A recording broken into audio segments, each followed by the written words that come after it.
this hour of darkness, I thought we're going to talk about stouts. This bottle of beer is over 200 years old. It's 2 years, but come on, I aged it 2 years.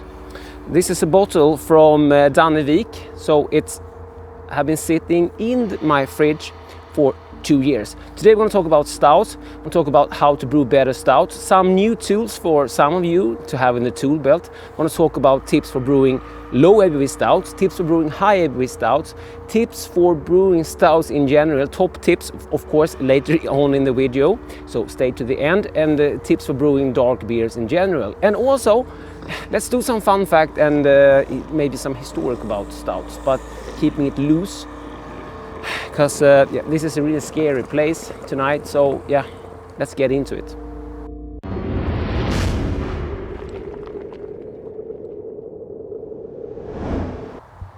I'm Dr. Hans, this is Dr. Hans Brewery, my channel about beer and home brewing. Welcome to this Halloween special about dark beers and stouts in general. If you are new here, welcome to the channel, and don't forget to subscribe and all of that. And as always, leave a like before you leave. So, this beer was sent to me by Danevik and found it in the Lost and Found section in the Dr. Hans Brewery beer fridge. Found some more beers there. I also have the recipe for this beer. The recipe is already up in the Dr. Hans Brewery, Dr. Hans recipe book for my patrons to dig into. Look into the Danevik section in the beer mail section. This is bottle conditioned. I have the recipe with me, so we could run through that if it's not spoiled. I don't hope so. This is an Imperial Stout. It looks beautiful. Don't think I ruined it, Danny. Thank you so much. Yeah, chocolate coffee. This comes in at, I think, 8.5% ABV. Somewhere around that. 8.7. Okay. I have some bready notes on it also, like toasted oats. Get this dark, rich flavor. We have a 2-finger off-white head, brown head even, and yeah, you can't see through this at all. This is so beautiful. Sweetness, but not overly sweet. I can't get any like oxidized flavors from this, so it has been stored really well. So let's get into the tips, and these are tips that I picked up from trial and error, brewing myself, also from visiting beer events, talking to commercial brewers, and talking to home brewers at events, and having a lot of beer sent in to me. So yeah, gather tips. So I thought I'm going to share them with you today, so you can have some extra tools if you want to try out something special or just make better beer in general. So tip number 1, low ABV beer. Oof. I'm afraid no ghost. Low ABV stout. Yes. This tip I picked up in London, talking to a brewery that made a low ABV beer, but it still had that feeling of a higher alcohol beer. So my first guess was this must have been fermented hot. So I went over and talked to them, and yeah, that was the thing really, because if you're pushing your yeast, you are getting like more alcohol flavor, you get higher alcohols, so you get more alcohol flavor. This isn't really a flavor I desire when brewing, but to like fool you, this could be a very interesting tool. I can't say exactly how high you would like push it up into temperature, because of course it really depends on the yeast. But maybe this time, this is a beer maybe I wouldn't ferment under pressure. Because when you ferment under pressure, you're holding those like higher alcohols, fusel alcohols back really. So maybe you shouldn't do that. So if you are wanted to try a really low ABV stout, why don't you try that tip and ferment it hotter than you usually would. And as always, this isn't like experimental, so you might have to try this a couple of times, get going a bit higher and higher and higher until you found the sweet spot, so you don't like ruin your beer. Or if you have the opportunity to do like split batch, maybe I should do that. Do like split batch, you could try that in different temperatures with the same yeast to really just dial that in. Have you tried that method? Please comment down below. If this was helpful, don't forget to like this video. Cheers. So, tip number 2. The opposite. You want to brew a stronger beer. You want to brew an imperial stout. You don't really want this big, high gravity wort to start out with. This will kick off a lot of this, the same kind of reaction, the same fusel, higher alcohols. Instead, you want to add more sugar during fermentation. That could mean that you are adding more wort to it, maybe a high gravity wort during fermentation, or you could add sugars, dissolved sugar to it. I will link to a video down below to a video where I tasted the strongest stout I ever tried. His name was Daniel Åkerblom, if I don't remember wrongly. I think that's right.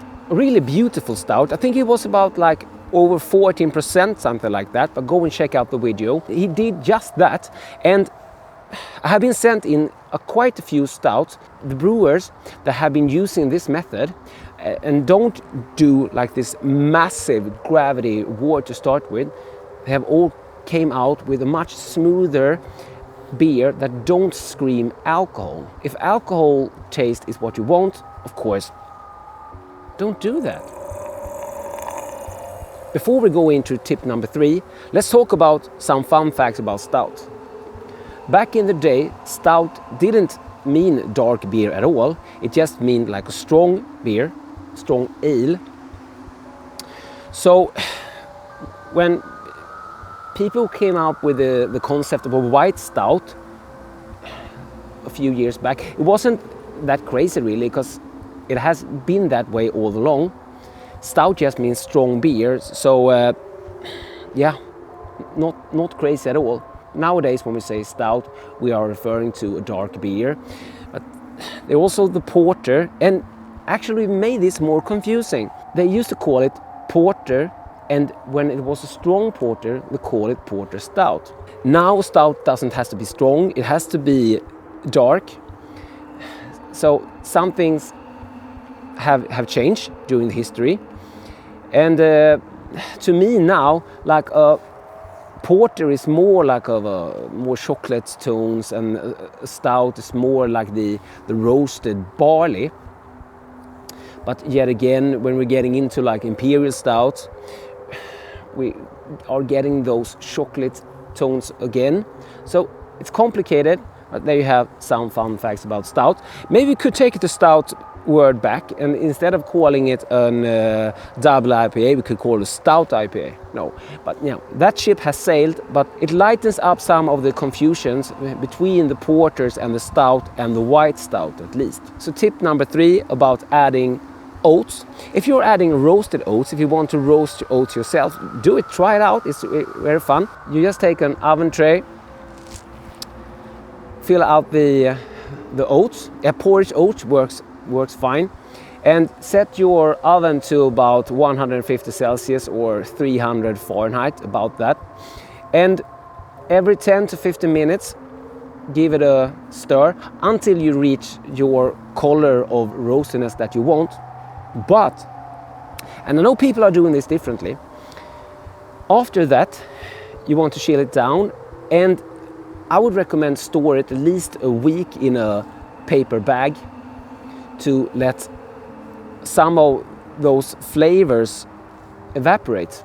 The first time I brewed with roasted oats, I didn't do that, and yeah, that beer just came out nasty. But I've heard that some people are using it straight away and like that flavor. I don't, so give it a try and see what you like. But my recommendation is to let it vent for a week at least, or 2 weeks.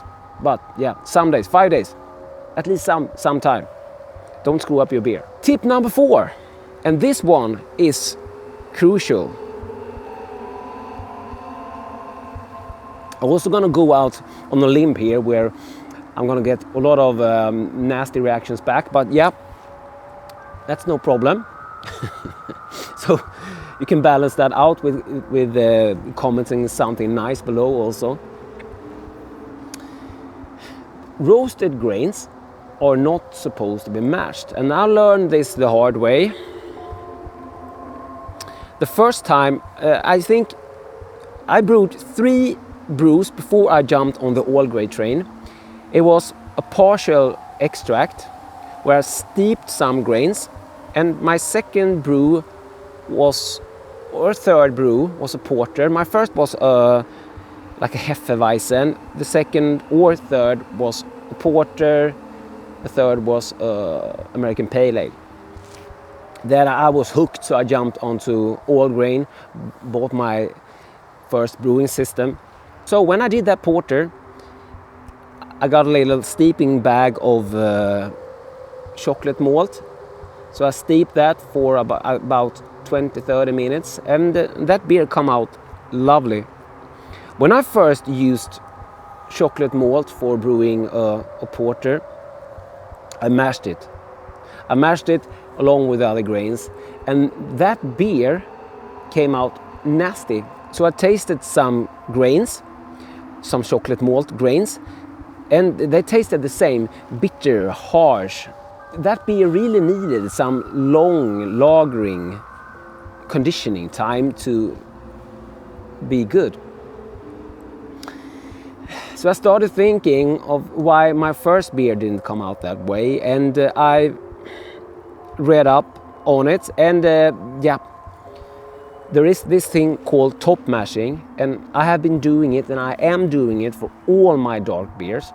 Roasted grains are not supposed to be mashed, and this is from like brown malt, chocolate malt, roasted barley, all of the dark grains. Maybe you don't have to do this with those specialty Carafa dehusked grains, but I'm doing it anyway, because if it works, I'm sticking with my routine. Top mashing means that we are putting the dark grains on the top of the mash, and I do this at mash out. I mash the way I normally do, and when I hit the mash out temperature, I add the roasted grains. For some beers, even later, we're going to get back into that. For stout, this is what we're talking about today, I do a mash out with the roasted grains on top for 30 minutes. If I'm doing a black IPA, 20 minutes. If I'm doing like a Schwarz beer, maybe 10 minutes. If I'm just want to add some chocolate malt for color, maybe it's an ESB, I'm adding some chocolate malt to get it into like amber color. I just do it when I start sparging actually. When I first introduced little Michael to this brewing method, we brewed over at Brew, we brewed my black IPA recipe kit. And Mikey was worried that it wouldn't go black from doing that, but it got pitch black as usual. So I hope I have convinced him. So if you haven't tried this out, do it. The next time you brew with dark malts, do that. And you can really like fine crush it up. You can even bump up the amount also a bit. I usually use like a coffee grinder if it's just a low amount of dark grains going in. I just this weekend brewed a stout, and I were a lot of roasted barley in that one, 1.5 kilo to be exact. And what I did was that I triple crushed the dark grains, because yeah, it would have taken me forever to like grind it up with the coffee grinder.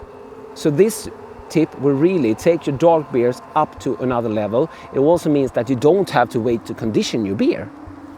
Nice.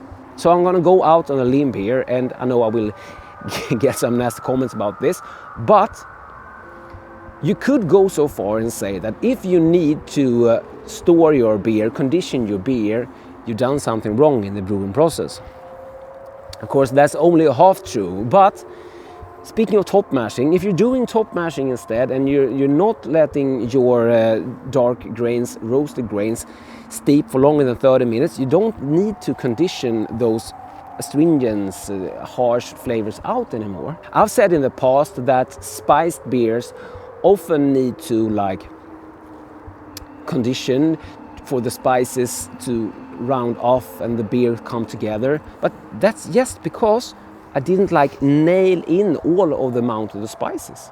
You can also talk about this when brewing lagers. If you are fermenting your lagers at a higher temperature and doing it under pressure, you're holding those esters, fusel alcohols and nastiness down, and those like sulfur and some other compounds that you want to like try to lager away, they are produced when you're fermenting hotter, so that means that you don't need to like lager it. And if you're doing like a weird hoppy beer where you get the hop burn and you need to like lager out the hop burn, of course you didn't balance it right.